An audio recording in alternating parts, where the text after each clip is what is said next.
This is the Boston Celtics newsfeed for Sunday, January 5th, 2020. Reporting from Pittsfield, Massachusetts, I am Mike Walsh for CLNS Media, the leading online provider of audio-video content for the NBA's winningest franchise. Well, the Patriots season came to an untimely end in Foxborough Saturday night. The organization residing 30 minutes north kept right on cooking. While New England was struggling to score against Tennessee, the Celtics were out on the road at the same time taking care of business, earning their third straight win, 111-104 over the Chicago Bulls. Boston moves to 25-8 overall and starts this stretch of 5 games in 7 days by sweeping the opening back-to-back. The Celtics get Sunday off now before another road game in Washington, D.C. Monday night.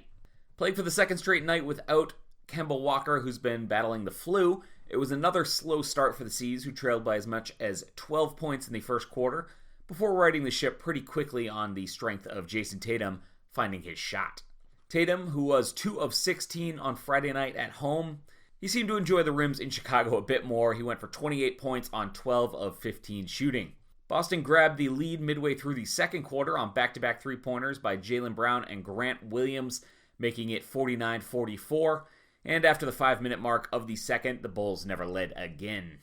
Chicago did continue to threaten, though, and they shrunk a 10-point deficit to start the final frame to just 3 at a couple instances late in the fourth. But Boston seemed to have an answer each and every time, and Tatum hit the game's biggest shots. He responded to a Wendell Carter three-point play with a drive and step back to put Boston in front 105-99 with a minute 50 left. And then after Zach LaVine got to the rim for a bucket, Tatum dropped the dagger. He got the ball at the top of the key with about 14 seconds on the shot clock and danced with Chris Dunn through a pair of screens until the last possible second. A hard crossover shook Dunn, and Tatum rose before he could recover, nailing the three-pointer with 1:06 on the game clock. With the NFL season starting to really wrap up here, especially for those of us in New England, unfortunately, it's going to be important to stay abreast to really all the teams in the NBA as the Celtics move towards the postseason here.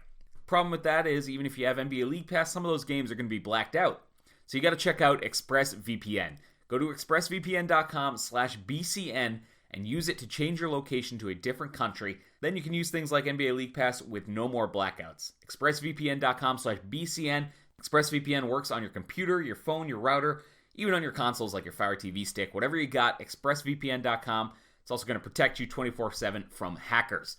And with our special link today, you're going to get 3 months free at expressvpn.com/BCN. Visit expressvpn.com/BCN to learn more. Gordon Hayward had himself a night as well, shooting 9 of 14 for 24 points, while Jaylen Brown chipped in 19. Enes Kanter racked up his third straight double-double off the bench, going for 17 points and 12 rebounds in 23 minutes. That's a double-double in each game of Boston's little win streak here. Zach LaVine had a game-high 35 points, and the Bulls put 6 in double figures, but they still fall to 13 and 23. Speaking of records, Boston held steady in the standings, 5 games back of Milwaukee, which beat San Antonio at home Saturday night. The Celtics moved a full game in front of stagnant Miami for second in the East. Also of note last night, Toronto lost in Brooklyn, Indiana lost in Atlanta, and the Grizzlies actually rolled up 140 in a rout of Kawhi Leonard's Clippers in LA. Next up for the C's is a road tilt at the Wizards Monday night. We'll be back on the newsfeed tomorrow with an update on Kemba Walker's flu status and much more, I am sure. So keep tuned to clnsmedia.com. Check out the YouTube page, youtube.com/clnsmedia, and subscribe to the Boston Celtics newsfeed wherever you get your podcasts. Till next time for the CLNS Media Network, this has been Mike Walsh.